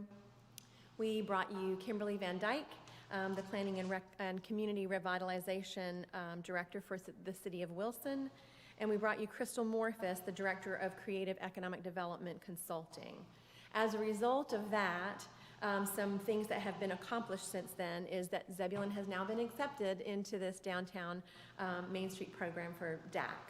The Greater Raleigh Convention and Visitors Bureau now has its eye on Zebulon as being the first municipality in Wake County that may enter into a pilot program that they've created called People First Tourism, which is actually going to be something that's great for some of our vendors with the Farm Fresh Market. The town and the Chamber also, as a result of this, we created this business retention and expansion program, and that's what we're here talking about tonight. So also, since partnering together for the work of economic development through the Chamber, at our Zebulon Next Economic Growth Conference and Workforce Development Conferences, we've brought you Wake County Economic Development, Chris Chung with the EDP&C for North Carolina Department of Commerce. We've had conversations with the mayor of Wake Forest, who came to specifically talk to us about what did Wake Forest look like 20 years ago when Wake Forest looked a little bit more like Zebulon. What are some of the best practices that they've learned and ways that we could glean from that? We've also brought you Capital Area Workforce Development and pulled together a panel of business leaders to discuss workforce. And workforce is so critical. And yes, Larry, thank you for just sharing the information again today about Wake Tech and their announcement, because those are good things for this area. So the timeline for the BRE. The program was created and adopted to support economic development. It's a standalone program. It gave us the way to begin doing the work of economic development while staff began working on updating the town's comprehensive plan. So in the same way, joining downtown Main Street program for the DAC will be a tool to accomplish helping you find goals, attain goals for enhancing the downtown and helping you access resources and a path to run on. Both the DAC and the BRE still require work. They both still require staff time and effort, and they both still require resources. We initially outlined a 5-year plan for activities that fall under the retaining businesses that we have and then supporting expansion. We started with this program for several reasons, reflecting on what Sheila shared as far as what we put together as a committee on the strengths, weaknesses, and opportunities and threats. This program fit where we are as a community at the moment. The things we're doing now are the building blocks for a solid foundation. Meaning, if we do indeed grow smart, develop a vibrant downtown, and preserve our small town life, it'll be because we got the right team in place, assessed where we are to define a path forward, and started doing the messy and sometimes laborious work of laying a solid foundation. So as our BRE summary states, we're working cooperatively to strategically grow the community. We share a common vision, and the BRE plan supports the town's focus on these 3 core areas. And I also want to mention that the most important thing about our relationship between the town and the chamber for implementing this business retention and expansion program is that far left block on the handout that you got looks like this one right here. It's small on this slide before that. So you see over there far to the left, 70 to 80% of the investment of job creation comes from what we already have. So this program helps us revolve around taking care of what we have and fostering more growth. So from there, we just want to talk a little bit about some of the activities of the BRE. Building relationships that drive commerce. That is super critical for us. We say it in that way because building relationships matter, but we want to build relationships for a purpose. We want to build those relationships so that they drive commerce. We leverage partnerships for growth. We recently, just a couple examples of what this looks like. We recently did a downtown tour for a restaurant that is considering coming to Zebulon. And we pulled together a group of 9 people that included a couple of building investors, a couple of our businesses like BDD, who is now Mythic Brewing, and Old Raleigh Distillery for Brandon, just to kind of have a conversation. We also brought the planning director with Michael, and then we also brought Michael Germano, who is an architect, just to have a nicely well-rounded conversation. Well, another thing that happened as a result of us planning this is Parks and Recreation was able to pull together the pop-up park that was already getting ready to happen, but they were able to make it happen the night before this tour. So that was just another way to show this is what we're doing as a community to not only create great ambiance for our businesses, but to also show that we care about what's going on and how our alleyways are looking. So that was just one of those examples of leveraging partnerships. Another example of leveraging partnerships is 24/7 Fitness, which used to be Fit for Life over there by Belk. They have new ownership, and they've actually been purchased by a different group. They called us to say, we are ready to open over there by Carly C's. We want to make sure that we've got all the guidelines that we need to be able to open safely during COVID-19. We went and did a tour with them. They told us that they're excited about doing a ribbon cutting. They needed a connection for t-shirts, and we're like, you have a great neighbor over here, Tar River Tees. So they've now gotten to know Jeremy. They also have equipment in there that's specifically designed for people that are in rehab from either injury or other situations that have happened. So we're able to connect them with some of our rehab centers so that there's some synergy there. And then another thing, they're putting in this small little snack bar, but they want everything prepackaged, and we're like, US Foods, they're another great partner, you need to know them. So we feel like it's important to be able to listen to them and then to leverage the resources and connections that we have to get them what they need. And then Wren's Farms, they have been farm fresh market vendors for a couple of years. Their flowers are beautiful. They've been trying to figure out how to have a succession plan for a 3rd generation farm that was owned by the dad. The granddad passed it on to the dad. The son was not planning to get into the farming business right away. He was actually going to go to do some other schooling and stuff, and the dad got sick, as is the case so often with these family-run businesses.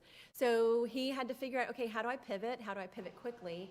So now not only are they doing the flowers, but they've done strawberries, and they're going to do some other things that will also tie into that program that the Greater Raleigh Convention and Visitors Bureau wants to bring us, which is called People First Tourism. And that goes along with some of what Sheila was talking about earlier about people want experiential opportunities. So we're just really excited about that. And then we retain existing businesses and connect them to the right resources. What this looks like would be, a good example of this is Cam Tool and Die. So a little over a year ago, when they were trying to figure out what would they do for a succession plan, they ended up having some conversations that turned into new ownership. They immediately needed to ramp up their workforce. We were able to connect them with Capital Area Workforce Development and Wake Tech. Because they've become more sustainable and more resilient, they're able to invest back in their employees more readily. And as they've been able to do this, I don't know if some of you saw, but we did a highlight for them a week and a half or two ago that one of their employees, their production manager, was actually on a national podcast for women in manufacturing. So it's great to see some recognition for some of our businesses, and then also to see that by them being more able to do their work well, it flows out into influencing their staff. And then this also looks like the town Farm Fresh Market and the Chamber working together for someone like our pottery. So John Bruce is super excited. He came here and got into the Farm Fresh Market because the barriers for entry are low. It makes it easy for someone who's doing business to have a business and have a place to run their business. It also gave someone like him an opportunity to say, you know what, I've had this business plan tucked away for a little while. I think I'm gonna pull it out and see if it's like viable. So he came and sat down with us, we looked at it and we're like, this is great.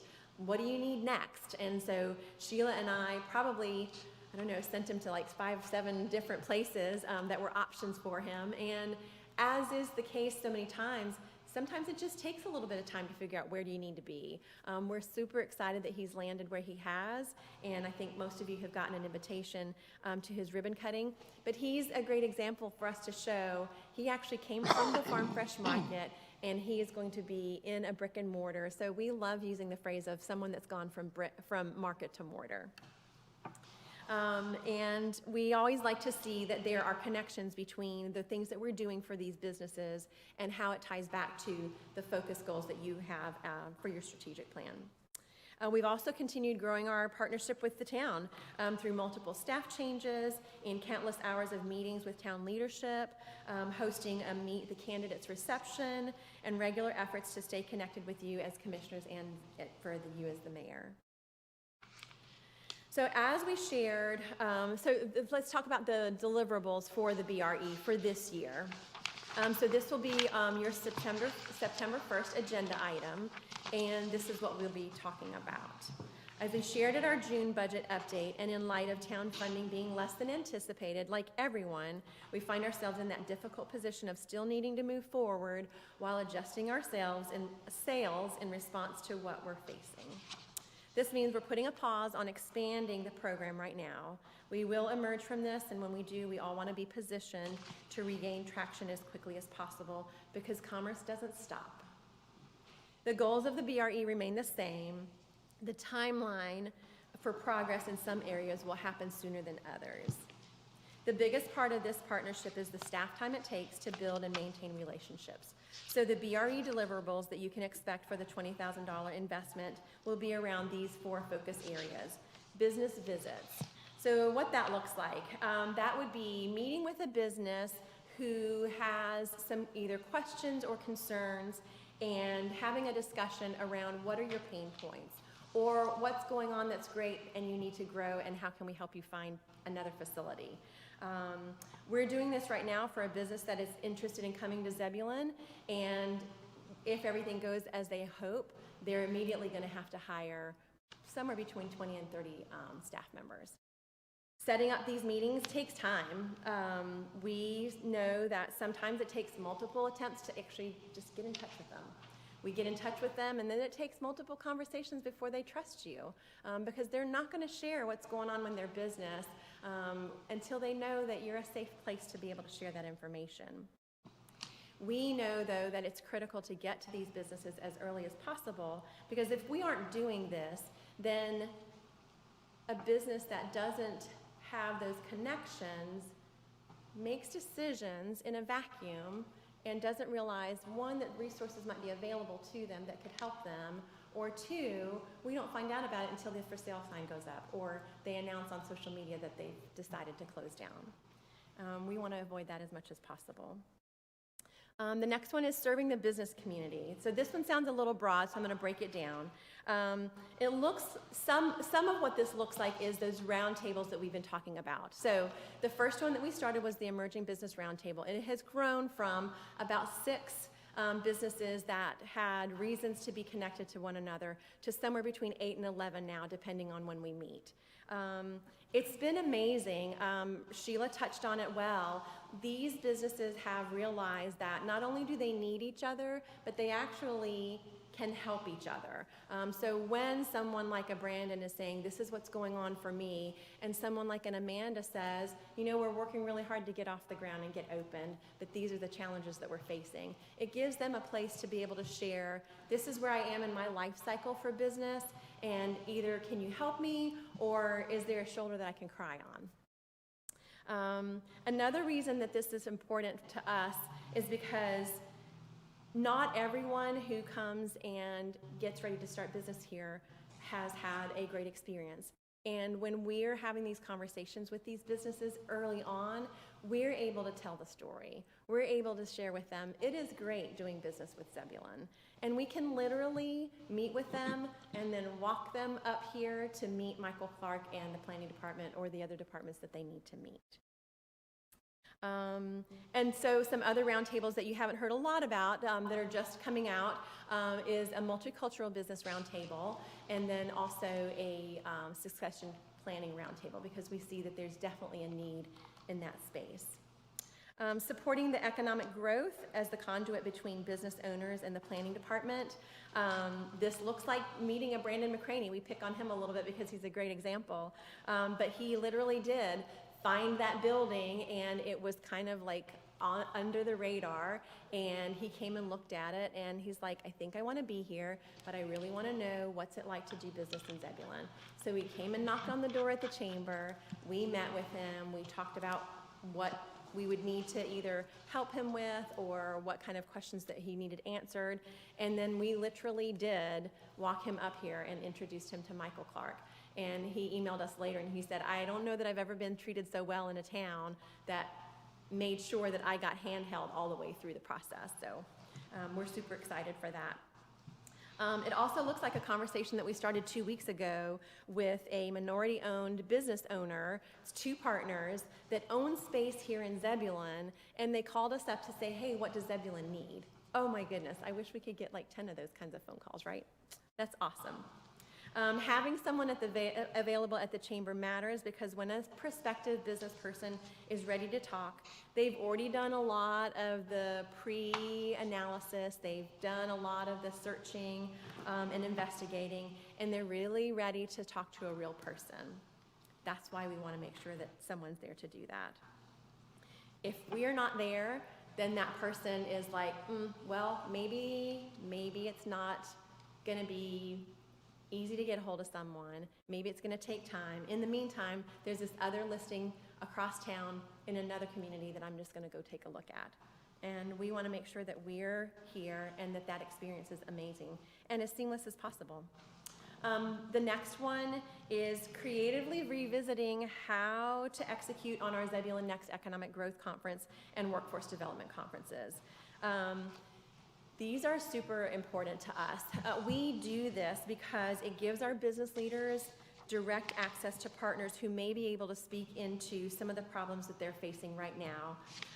This matters also because from the largest to the smallest, the biggest challenge facing our businesses is workforce, and they need access to one another. They also need access to some of these partners, specifically a capital area workforce development and Wake Tech. And if we aren't doing this, then again, we're at risk of losing industry that we rely on heavily because they either don't feel supported or don't know that resources are out there for them. And most of us, if we've either worked in a business in the leadership arena of the business, it's hard sometimes to pull your head up out of the day-to-day operations and say, okay, there might be a lifeline out there. Who can I call? So we want to make sure that we're doing that and we're having these relationships with these people. And sometimes the only way that we start a relationship with them is having them come to a innocuous event like a Zebulon Next Economic Growth Conference. So then what you'll also get as a deliverable is we'll do quarterly updates so that you guys can say, where are we on some of these things and what are we doing each quarter, each month, or whatever, to act on these goals. So I'm going to wrap it up with just a couple more things, but we grease the wheels for commerce. We are not the answer for everything. Your BRE is a great tool. It's just that, though. It's a tool. Just like the DIC program is going to be a tool, we will continue to add tools to our toolbox as we grow. For now, this is what you have that helps you speak to how do we want to grow as far as economic development for Zebulon. And then I just want to share, as I finish, a conversation that I've had with several people recently, and I actually just had it with Commissioner Laux about a week or so ago, is all this growth that's coming. There's been a slowdown because of COVID-19, but we will recover, and that growth is still coming. So if we're looking at 3,200 new homes, somewhere around 900 or 9,500 new people coming into our community, it's important that we have a strong business base for these new people coming to our community to work in our community. So if you've ever, which I have done this a lot, if you've ever lived in a community and then worked outside of the community, for me, what that looks like is I might stop by a favorite coffee shop in town before I leave and head to work, but once I get to work, I'm having lunch there. I might meet friends after work for drinks there. I'm probably going to say, you know what, might as well pick up groceries while I'm there. And then now I'm like, maybe I'm just going to go ahead and have dinner before I go home too. And then I get home to this great community that I've moved to. I'm tired. I've already spent all my money in another community, and I'm also not connected. So we want to make sure that we're doing the things that provide our businesses more and more opportunities to be sustainable and grow so that they can employ these new people that come here, but also so that we pull them into the fabric that is our culture. So those are the things that we feel like are super important in terms of the business retention and expansion program. And I think Mike had a couple things that he was going to follow up with. Thank you. I have one question. Absolutely. Do you know if we are still a positive place of employment? A positive place of employment. I will double check that. I know I looked at that when I first got here, but I will write that down and ask. Well, the new residential growth should help pull some of that in balance, but we're also had, you know, some additional industrial jobs added as well. I just wondered where we were in that process. I will definitely check that out. Thank you.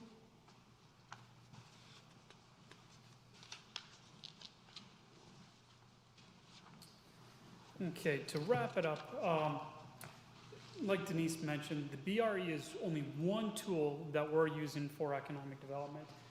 We do have a couple others that are in the process for this next year.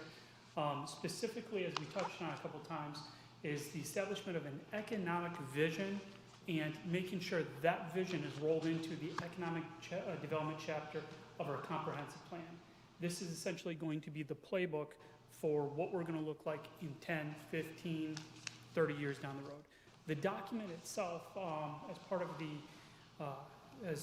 the process to find a consultant to prepare the document, there was a big emphasis on it, is not only this chapter, but the entirety of the document must be able to be used as an economic development tool, as well as a land development guidance tool.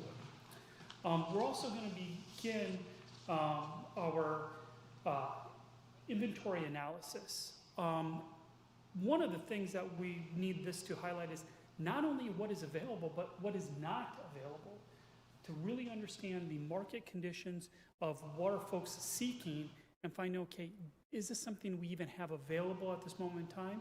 It's not just the properties that are listed, but also properties that the owners might be kicking around the idea of selling or leasing out, or that might be coming on the market in the future. This process obviously is going to take a while, and it's going to be a lot of work, or a lot of conversations with brokers and real estate investors to better understand where we're at in the full picture of the market. Some of you may have already noticed we've started revamping portions of the website. One of the things that was mentioned earlier is Brandon went on to a couple websites, searched, and ended up finding a property under the radar. We want to make sure that we have as much information and resources available to draw people in. One of the things that a lot of places do is they just put everything out on the web, and unfortunately, those conversations and that communication is essential. So making sure that we have the appropriate content on our internet, not only the towns, but also in the chambers, to bring them in for these conversations so we can begin the discussions and begin the introductions to our partners with the chamber or with other businesses that they might want to touch base with. Finally, one of the things I'm most excited of is the rollout of the Downtown Associate Community Program, which is the precursor to the North Carolina Main Street Program. Yes, this program is going to open the doors in terms of information, resources, grant opportunities, as well as things such as a design charrettes and other services through the North Carolina Department of Commerce. But what it also does is it brings together property owners and business owners in a collaborative effort, because there will be a board appointed for that purpose. Other business owners can then work with them. They become a sounding board for ideas, concerns, bringing up conversations about parking, lighting, safety. All of these create a communication conduit before they even begin to approach the town. That way it really creates a unified consensus on what our business owners and our community need in order for us to be able to work with them effectively. And of course, this year is only the tip of the iceberg. Over the next several years, we have several things that we're going to be rolling out. Next year, one of the items that you're going to see for a work session potentially for funding is an infrastructure grant program. One of the things that we have that's a wonderful resource in downtown is old historic buildings. However, with these old historic buildings come a lot of challenges. It's very expensive to bring these up to compliance for the ADA accessibility, fire code, and it's not just necessarily the infrastructure inside the building, but also the infrastructure outside the building. Water, sewer laterals, entry and exit doors to make sure that into the building can be ADA accessible. This grant opportunity will help assist these building owners in what could be otherwise a very, very expensive proposition in order to bring these buildings into compliance. This also addresses one of the weaknesses that were discussed earlier, specifically the slow infrastructure track. Because of the cost of some of these things, it really delays the investment that goes into some of these properties. Going back to a story where there was a business owner that was looking to come to Zebulon. They were very excited. They purchased a building, and unfortunately, once they got into the renovation, they realized the financial magnitude of upgrading the electric was well beyond their capacity. That's an infrastructure component that still hasn't been addressed, and we still have a vacant building, unfortunately, because they haven't been able to find a new occupant for that. It also addresses some of the downtown conditions. This could, in combination with the facade improvement grant, once a building is under renovation, not only with the exterior, but also the interior, it really opens the opportunity to bring that vibrancy and restore these incredible buildings that we have in downtown. Fast forward a couple years, one of the things that Preservation Zebulon is looking to do is they've submitted a request to the State Historic Preservation Office, also known as SHPO, to create a historic district in Zebulon. Their initial proposal, it's a very large historic district and would actually encompass quite a bit of the core of the town, not only the central business core, but quite a bit of the residential periphery around it. Depending upon how that goes, one of the things that we're probably going to have a work session with you all at some point is, what will a historic district look like, and what are the benefits of historic preservation? One of the things that the Downtown Associate Community and the North Carolina Main Street program do is they work synergistically with the historic preservation regulations, the rehabilitation code, to bring these buildings up, and it opens up grant opportunities beyond what the town has, but through the state, to really restore a lot of these structures. Once again, this goes back to one of the weaknesses and one of the threats as it relates to the downtown buildings and the appearance of the downtown. Another thing is in fiscal year 26, give or take a couple of years, we're also going to look to increase the certified sites. This is not something that the town can do on its own. We need to work effectively with property owners, with potential investors, to become a certified site. There's 31 prerequisites.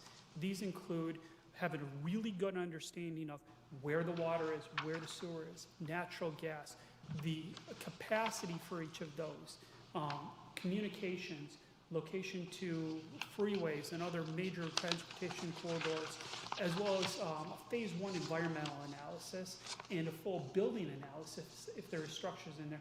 So they have a complete picture. It's similar to how when you purchase food as a list of ingredients on the side. Essentially, it's a full list of ingredients so you know what you're getting.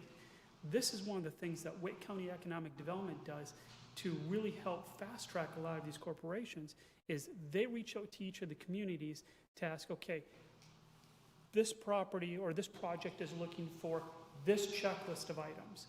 Having certified sites really takes a lot of that guesswork out and simplifies the process. The response time with Wake County Economic Development is typically 48 to 72 hours. We don't have the capacity to do all that research ahead of time. So working with the property owners, the business owners, as well as the state, to make sure that we understand where these potentially certified sites are and work with them to go through that process. Once again, this goes back to understanding the weakness of the infrastructure. Where is this infrastructure missing? Where do we not have the water, sewer, fiber optic, other utilities that might be necessary? All of these wrapped up will help address those weaknesses. And to kind of close up the presentation component, going back to the BRE deliverables, on September 1st, we're going to present a contract with the details for the BRE, and part of this time is to open up for discussion, to answer any questions that you may have, and if you have questions that we can't answer right now, to make sure that we come back for the September 1st meeting with those answers, so hopefully we can move forward effectively. And with that, I will entertain any questions, as well as our team, because trust me, I do not know everything. I wish I did, but unfortunately, I don't. Anybody have any questions? I do want to correct, Larry, you're right, it's 587. I think I had it confused with 42 going to Morehead City. Just set the record straight on that. I got curious, I looked it up too. Do what? I had looked it up too. I got just looked it curious. up too. Okay. I know, the chairman mentioned something about minority economic development.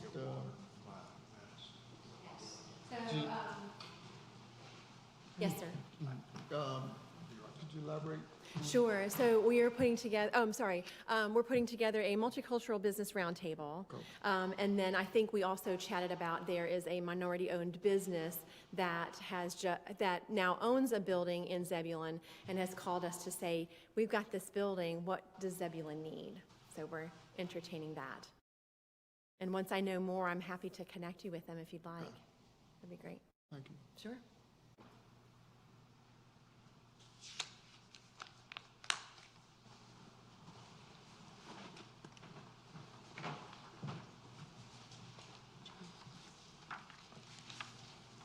We had to stand still.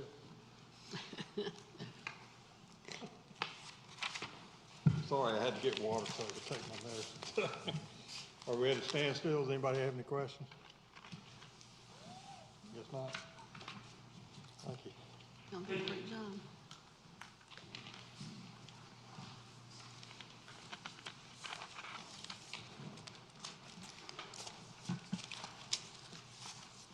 You gonna do the YMCA, Sheila?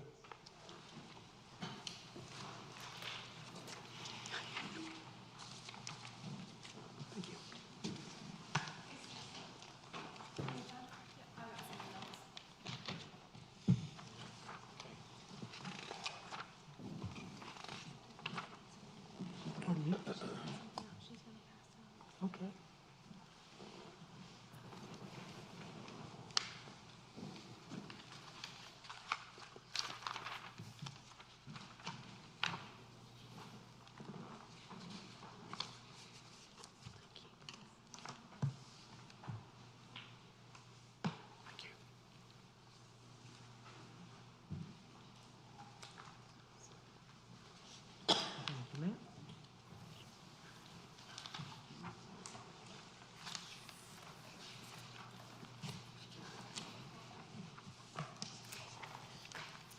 All right, good evening again, Mayor and members of the board. So before you tonight, I know this is a little bit out of the ordinary, but we mentioned last night at the end of our regular meeting that we would bring before you tonight the potential for moving forward with a service agreement with the YMCA. And just as a review of what that agreement is, we have been working with the YMCA through the FAST initiative, which is Families and Schools Together. And that initiative was started by Wake County Public Schools, the YMCA, as well as your regional recreation providers. Includes the Boys and Girls Club and Marbles Children's Museum as well. And so through this initiative, it was identified that there is a need when the schools chose not to go back and to stick with the plan for virtual learning to start the school year. There were families that could make that work, where maybe a parent was already at home, or they had another way to ensure a family member or a friend that could help support those kids.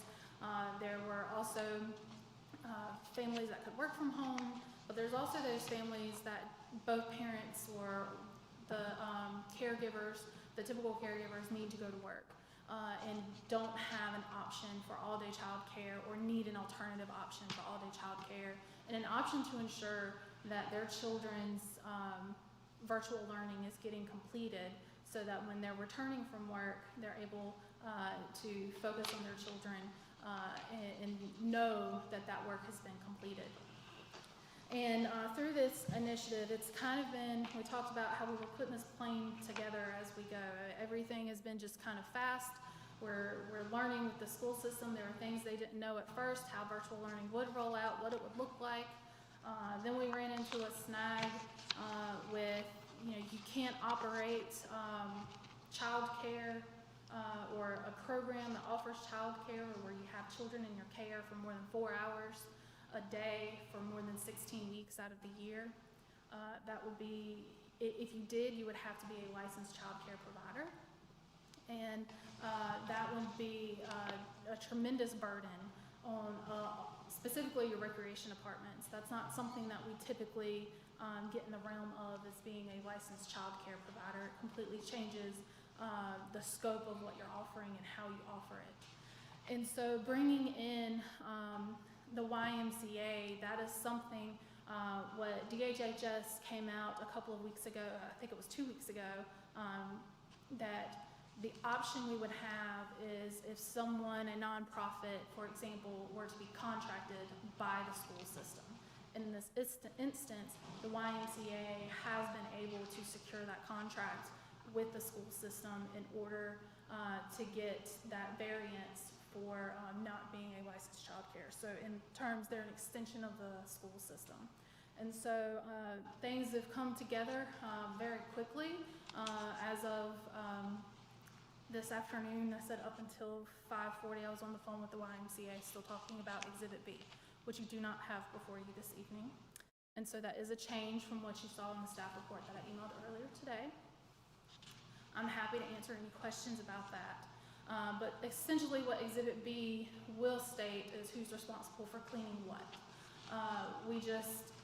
I am not comfortable bringing that before you guys and you voting on that specific piece this evening, because it was so close to the 6 o'clock hour, and that we didn't have time to vet it with the attorney, that we feel that a little bit more time is needed for staff to review that and make sure that we cover our bases as a town, and that the town attorney has a chance to look at it as well.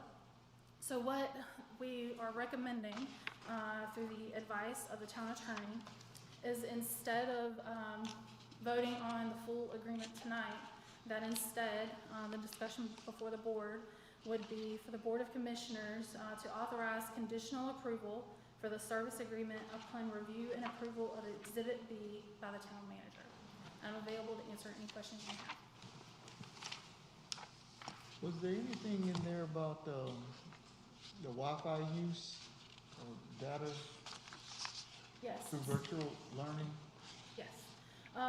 So that the responsibility based on the agreement that the YMCA has with Lake County Public Schools is that the Y is responsible for ensuring that Wi-Fi capabilities are there.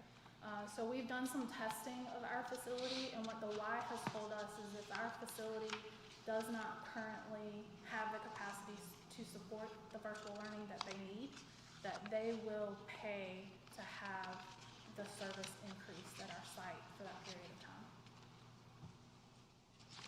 Is this going to increase significantly the amount of work hours that Zebulon's staff is anticipated to be working?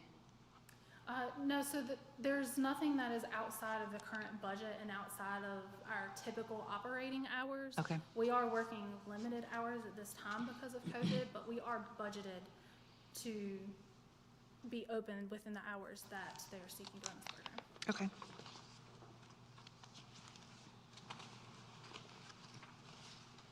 Okay, so you're asking us to make a conditional approval subject to B, is that what you said? Subject to Exhibit B being reviewed and approved by the town manager. Okay, now I do apologize, I've had difficulty understanding some of what you've been saying. So I want to be sure what we're leaving up for review. And I know you have to repeat yourself, but maybe you could move the mic a little closer. So I'm gonna just refer to what Exhibit B is in the service agreement. Okay. So Exhibit B is in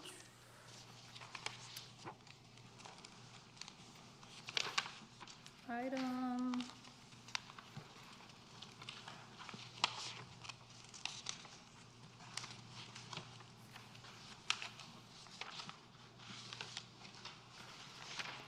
it's in here.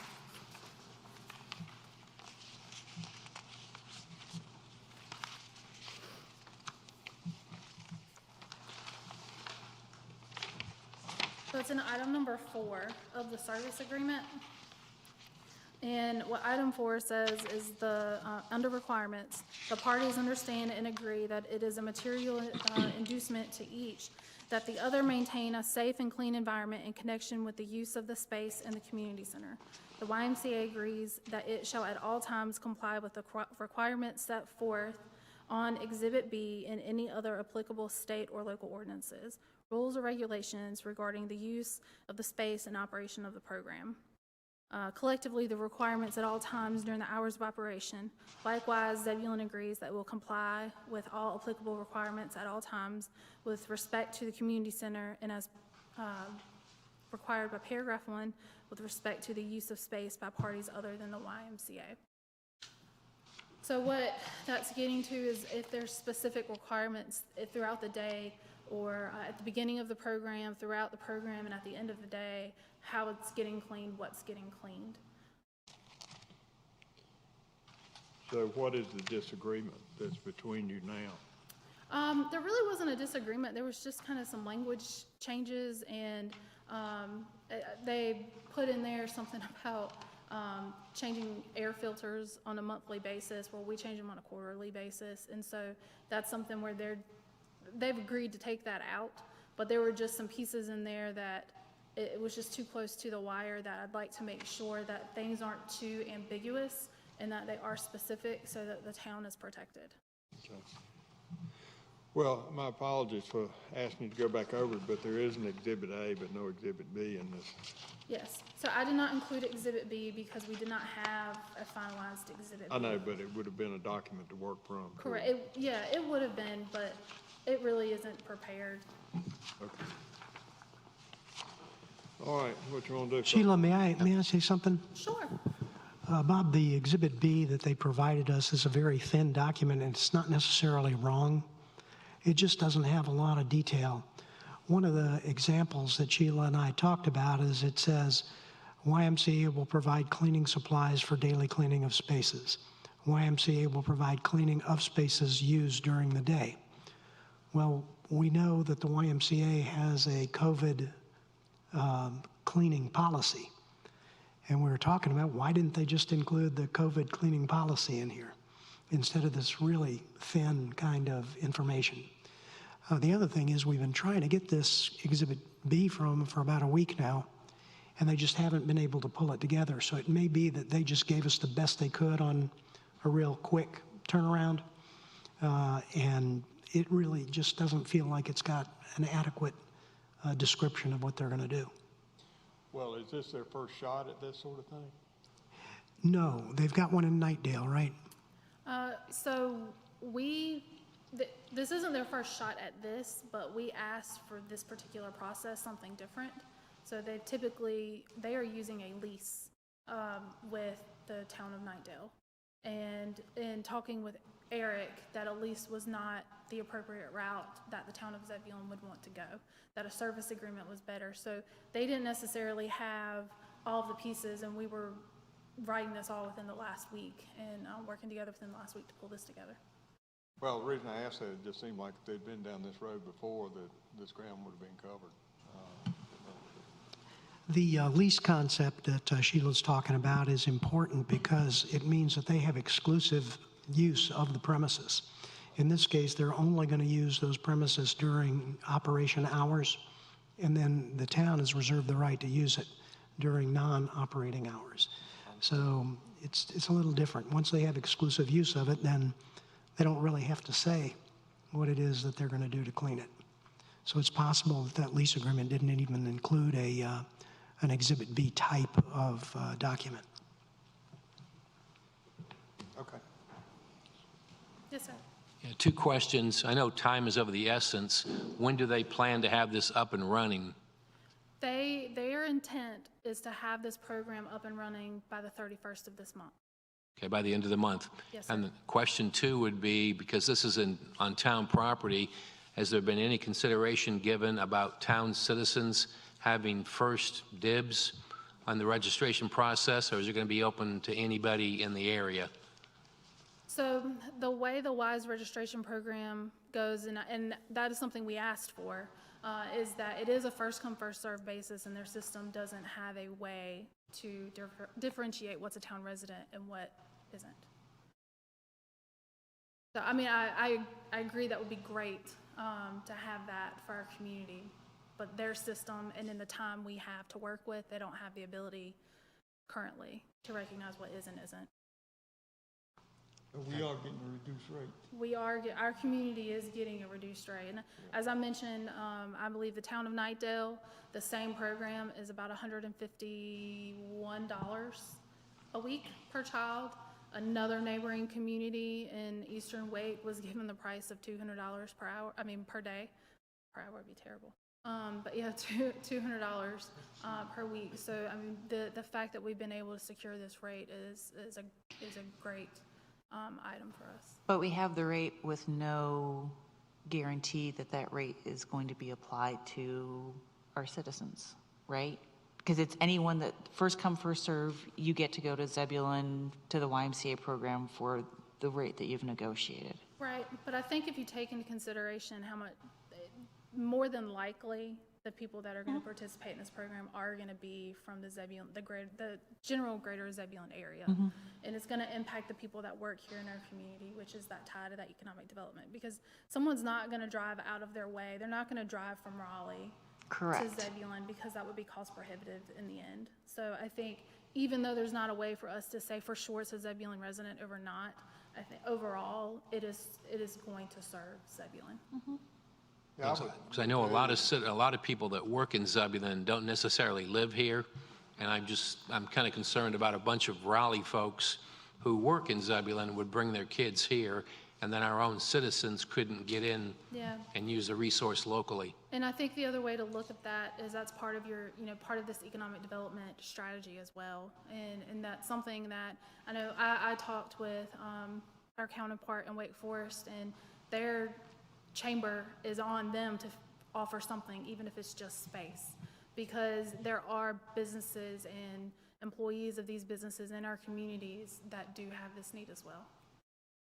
There is something of a precedent for this with the Boys and Girls Club, because they don't stipulate that you have to live in town or not in town. I think it's a regional service to Eastern Wake County, and so I'm just throwing my opinions out for you to agree or not agree with, but I just think it's a valuable asset to the community, and I don't necessarily think it's our responsibility to tell them how to run their business. So, anyway, for what that's worth, that's what I think. So, what do you want to do? I move to accept the service agreement with the YMCA pending approval of Exhibit B Second. By the town manager. I think you need to add that piece. by the town manager. Second. Okay, motion made and second. Other comments or discussion? All in favor? Okay, motion carries. Thank you. All right, folks, I think that wraps us up for tonight. Is that Appreciate all? I think it wraps us up for the month, no? All right, motion to adjourn, So moved. Second, third, Adjourn. fourth? very good.